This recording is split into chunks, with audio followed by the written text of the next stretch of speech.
continue, we want to take you back to 2005, long time ago. I hope you do recall some things from then. You presented on ecumenical harmony at a seminar. Gudina writes extensively about ecumenical harmony. Can you explain to us where he got this understanding of ecumenical harmony from, and why he was so fervent for it? Yeah, I think he get that from the Bible. It's ecumenism. I mean, one thing is the Bible, and the other thing was he has seen the danger of atheism, the danger of the ideology of his time. And that was, he believed that it is that kind of cooperation and ecumenism that helps churches and believers in Ethiopia together to fight against the real enemies of the people, including ignorance, poverty, injustice, all those things. When you are united, when you come together, you can really fight better. But I think Gudina's, he did not only write and teach, he practiced it. He practiced it at two levels, I would say. The first one is, yes, he tried to bring all churches together and organize in a very formal way. That's one. And the other is, he practiced it at his own initiative, that Mekane Jesus Church should serve all. And he believed that anything the church has belongs to God, not to one denomination. And he opened up, for example, the hostel at Amiskilo for all denominations, for all churches, which was not accepted by the Mekane Jesus leaders. So when he ordered the hostel director to have a 24/7 program for all denominations to make use of that facilities, because their churches, their facilities were confiscated by the communist regime, then he ordered that hostel should serve all churches. So from Mulongel, Meseret Christos, Yot Brahan, Kali Hiot, that hostel served everybody to exercise their worship and to live. And it was that kind of practical action that created harmony among believers at the grassroots level. To be honest with you, today, even if we are not that good, or we achieved his envisioned harmony of churches, he achieved at the grassroots level. So Ethiopian evangelicals, because of his legacy and because of the hardship of the communist regime, Ethiopian evangelical Christians at the grassroots are more evangelical, more united, more ecumenical than denominational. So it is because of that kind of teaching from him that he selflessly gave for all churches. The churches united. They united in group Bible study, prayer groups from different congregations, from different denominations in their respective areas and so on. So that cooperation and ecumenical spirit was flourished at the grassroots level. Later on, denominations wanted to abolish that, and they never succeeded with that. And today, Ethiopian evangelicals at the grassroots level a very strong bond among themselves, and that is the biggest achievement, I would say, comes from his teaching and for the vision he died. So we did not achieve in the level he wanted at institutional level. To be honest with you, Ethiopia is one of the very few countries where there are no church council, which includes Orthodox, Catholic, Protestants together. There have been several attempts after Gudina, but none of them succeeded. And there is still, we are trying to have one, but we didn't achieve. That means we didn't achieve his vision. Yet, we have to work hard to come to that level, at institutional level, but we achieved at the grassroots level, I would say. So, I think he has clearly seen that it is that ecumenical harmony that would help flourishing the mission of Jesus Christ, that the expansion of the gospel, which is true in Ethiopia in a very unprecedented way. I always say that it's a miracle that Mekane Jesus Church, when it was established in 1959 as a national church, with only 20,000 members, now became 10 million in 60 years, is a miracle. And it is that kind of harmony and work and selflessness that helped us to grow this far. And so, on the one hand, it worked a lot, but on the other hand, still we have to go further to achieve his vision of institutional harmony. And like you were discussing, Gudina, along with others, was able to establish the Council of Cooperation for Churches in Ethiopia, or the CCCE, where he was elected chairman of that council. Could you tell us, that council did involve Catholics and the Orthodox Christians. What was the reason for that? Why did that council not flourish? And why was, you said you guys didn't achieve this vision on cooperation on the institutional level? Why was that? Why did that council, it didn't last in some words? And what happened to it throughout time? Yes, this should be studied further, but in my opinion, basically, we failed. The leaders of churches failed to come together because of egoism, because they wanted their own personality rather than the cause of the gospel. Even though many people simply appreciate and exalt the name of Gudina, they never buy his thoughts on ecumenism and its outcome. We are still struggling. So to me, it's lack of committed leadership. Nothing more, nothing less. It's people didn't get his point. We didn't get a kind of visionary leader as he used to be. So at leadership level, we have to work yet to come to that level. So to me, it's a failure. To move on to a more topic that relates to Gudina's thoughts, as I'm sure you're aware, you knew that Gudina believed that the church was a paradigm for society. He believed the church was a model for its country and the world, and if that was his thought. Do you think that his thoughts on ecumenical harmony can be applied at a national level? For example, in a country such as a multi-ethnic country like Ethiopia, where there's a lot of ethnic conflict and ethnic tensions, which I believe we can say they're chronic, the ethnic issues in ethnically divided countries. Yes, that is where he is so unique. He foreseen things before the time, and that is why he wants to place the church as a place of paradigm. You see, he died for it. He put the church as a paradigm for the society. He has seen the good of socialism clearly. It was with his presentation at the General Assembly of the ECMY in Yirgalem in 1964. Mekane Jesus declared Merit Larashu before student movements. Mekane Jesus declared that because of he envisioned that, and the church played that role before anyone else. That was how he wanted to forge the church. Later on, he also voiced against atheism.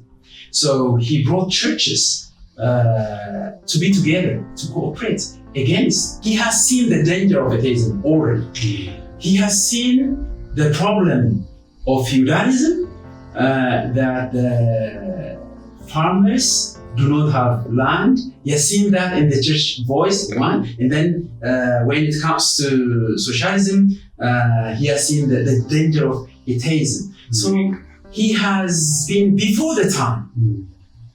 But because he was not with us today, when the 1991 change of government came, it came up with ethnocentrism.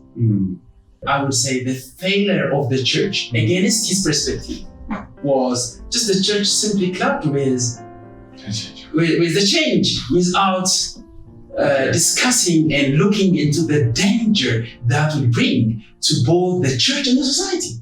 Today, as we are speaking here today, people are killing each other today because of ethnic differences. And that has been propagated in the church. Ethnicity became a major problem in the church before it became a problem in the society. So the church embraced that evil. Had Gudina was here, he would have already envisioned that, look guys, he would bring the church together and have discussion and thoughts before the problem surged. That is what we didn't do in our time. So because the church embraced the problem itself as something true, the wind of the time was in the church. Instead of challenging that wind that later on succumb the church and the society. So that the church should be a paradigm of the society would have been the best dimension and direction for the church, which the church of today failed to understand him. And it's in that way, we lost him, we missed him. And I think from your statement, what I'm gathering is, had Gudina been alive, he would have equipped the church for modern day ethnocentric issues, which would have led to a better society. That is what I'm gathering from what you're saying, and it would have, I believe, it could have solved the ethnic issues that plague our country today, and it would have made it a lot easier for. That's exactly what I believe. And on the one hand, the gospel of Jesus Christ, which he preached, he voiced, is the model. The model is Jesus, and that model is that you live for someone else, you die for someone else. The major teaching of ethnocentrism is that everything you want, it proves your egoism, that you want to bring everything to yourself and no one else. It's just inward looking alone. But the teaching of the Bible is outward looking, that you voice for the voiceless, you live for others. Whenever you see injustice somewhere, you are against it, to them, not to yourself. That is, his life itself is selfless, and selflessness would have been the best answer for the problem we are in today, and Gudina's model would have solved the problem also. Moving back to the Council of Cooperation for Churches in Ethiopia, a former missionary to Ethiopia and one of Gudina's co-workers and close friends, Dr. Hasselblad, German, he believed the main reason why they assassinated Gudina was because he played a major role in establishing the Council of Cooperation of Churches in Ethiopia. They viewed it as a threat to their authority and to their validity, them being a valid government. Do you agree with Hasselblad's assessment of what Gudina's reason, what was the reason for Gudina's assassination? And if not, what would you say was the reason for Gudina's assassination? I agree with Hasselblad. One major, I don't think that's the only thing, but that is one major reason for his assassination. Christians come together, Orthodox, Catholic, Protestants, if they come together, that's a big cooperation, a big entity threatening or significantly challenging the military regime. That means this group can easily win the people. So he became a threat in bringing all these strong forces forces without weapons, but forces with belief and conviction. So always it is conviction of people that can really succeed in winning. You can stop temporarily with guns and rifles, but you cannot stop when people are convinced of something. So if Gudina brings all together with this conviction, it's that the superiority of the idea, the ideology that was threatened their regime, that he is dangerous for their existence. That is true. I mean, the very thing that triggered for that was Gudina was invited to accompany Mengistu Haile Mariam during his visit to Germany and Sweden and West Europe. And he boldly and straightforward resisted that he would witness what is actually happening in Ethiopia in terms of religion. He was asked to witness there is religious freedom in Ethiopia, but he said, no, there is no religious freedom in Ethiopia. And Mengistu told him, now I will reopen all Mekane Jesus churches, congregations which are closed. I will release all Mekane Jesus members which are in jail.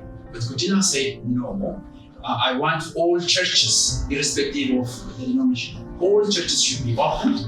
All Christians who are in jail should be released. So Mengistu asked him, no, you are Mekane Jesus, and why don't you just satisfy with Mekane Jesus? And he said, no, I'm for all. I am for all. And then because of that, he didn't join them during his visit, Mengistu's visit to Europe. And that was a cause that he put him in jail and left to Europe. And then, of course, he was released later on and so on. So, yes, he believed in that unity. And Mengistu and his regime saw that that is a real threat. That kind of unity and cooperation would really challenge his government. And if they get rid of Gudina, that cooperation will be weakened and the regime will continue.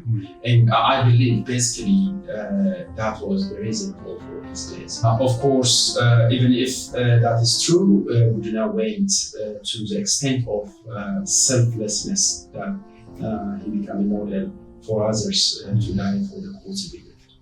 Speaking about his death, from our interview, some of the things you said, some of the readings and the other conversations I've had with individuals have led me to a conclusion to say it's not the ecumenical movement within churches in Ethiopia passed along with Gudina.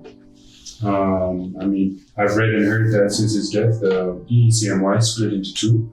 One was the Addis Ababa and surroundings, and the other one was the EECMY.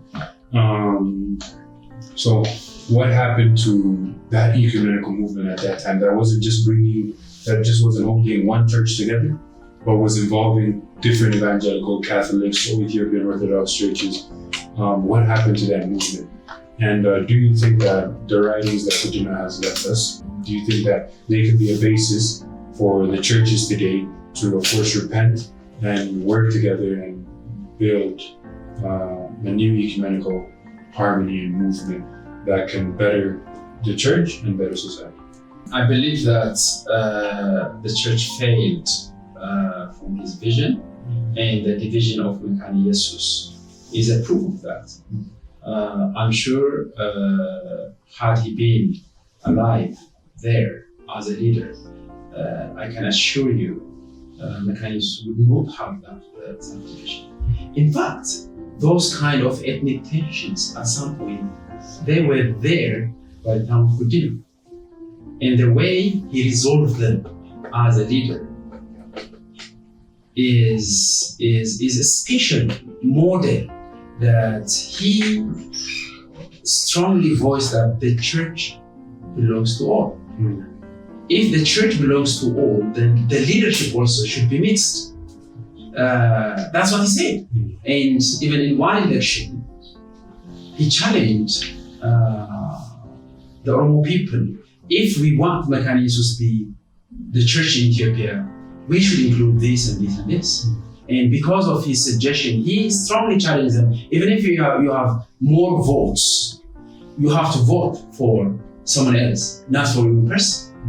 That is what he challenged while he was alive. And that is what today's generation failed. And that is why we have those kind of divisions. And today, there are people who think, whether I belong to mechanisms or not, I don't know, because this and this. So there are lots of complex reason mechanisms. The same is true in the Evangel, the same is true in other churches. So that is what I said earlier. That is where we fail Gudina. And we are taken up by the wind of our time. He was before his time. He can foresee the problem that is coming before time and comes up with a solution. And we succumbed to that problem. And I think, honestly speaking, we failed. The problem still is existing in the church and society. And we have to walk a long way to get up, to wake up and take up Gudina's legacy on ecumenism, on unity in diversity, and so on. So we are far behind from this vision. And our final question is, what is one thing that you want the youth, the church, Christians and even non-Christians from the life and ministry of Gudina Tumsa and apply to better themselves and society today? I think one very important thing for me is his belief in the scripture, his faith, his strong faith in the gospel. The gospel was his priority. That means he lived it and he died for it. He was selfless. He openly declared that he is no more for himself. It is Christ who is living in him. That means that is the real selflessness. He preached that word. He lived that way. He died for that cause. So selflessness and walking your talk. The scripture, following Jesus Christ, carrying the cross. Those are the things he was convinced he preached. But we preach something and we live another thing. He preached one thing, he lived the same thing. So I think that makes Gudina so unique as a leader, as a pastor, as a minister, as a person who is really convinced and convicted what the teaching of the Bible. He took up the cross. The cross is just at his eyes, at the center of his heart, his teaching, and of course at the center of his life. So I think that is something very, very exceptional and unique. I want to be like him. If I say it, if I preach it, I want to live. That's the challenge. That's the challenge as a pastor. I have to take up to myself. If I preach something to you, to the community, to society, if I believe that is right, that is something I should live. So to repeat what he said, when a person is called to follow Christ, that person is called to die in Christ. Then that means Christ lives in you. You are no more for yourself, you are for Christ. And that is exactly what he did while he lived, while he died. So he lived for something he would die for, and he died for something he would die for. That is what makes him exceptional, and that is something I personally influenced by his teaching and his writings. Of course, that is the gospel of Jesus Christ. Taking up Jesus Christ and follow Jesus is denying yourself. That is at the center. Today, we preach the reverse. You are just fighting to the end for your own benefit, for your own right, for yourself. So very much egoistic way of preaching and doing and so on. So that's completely contrary from what Gudina taught and lived for. So that is where we missed his life, and that is his exceptional personality. I believe there are many in different places whom we do not know followed him and giving up their life and living the cause of the gospel and Jesus Christ. I do not say that there are not many, but there are many. But at the institutional level, you don't see such kind of committed, selfless leadership. I pray that the Lord will give us that kind of leadership. Dr. Biruk, we want to thank you for taking time to answer these questions. Gudina, Tumsa, and ecumenical harmony. And we hope that we get to see the things that we spoke about. We hope and we'll pray that God provides ecumenical harmony and unity in the church, as well as bringing in more visionary leadership.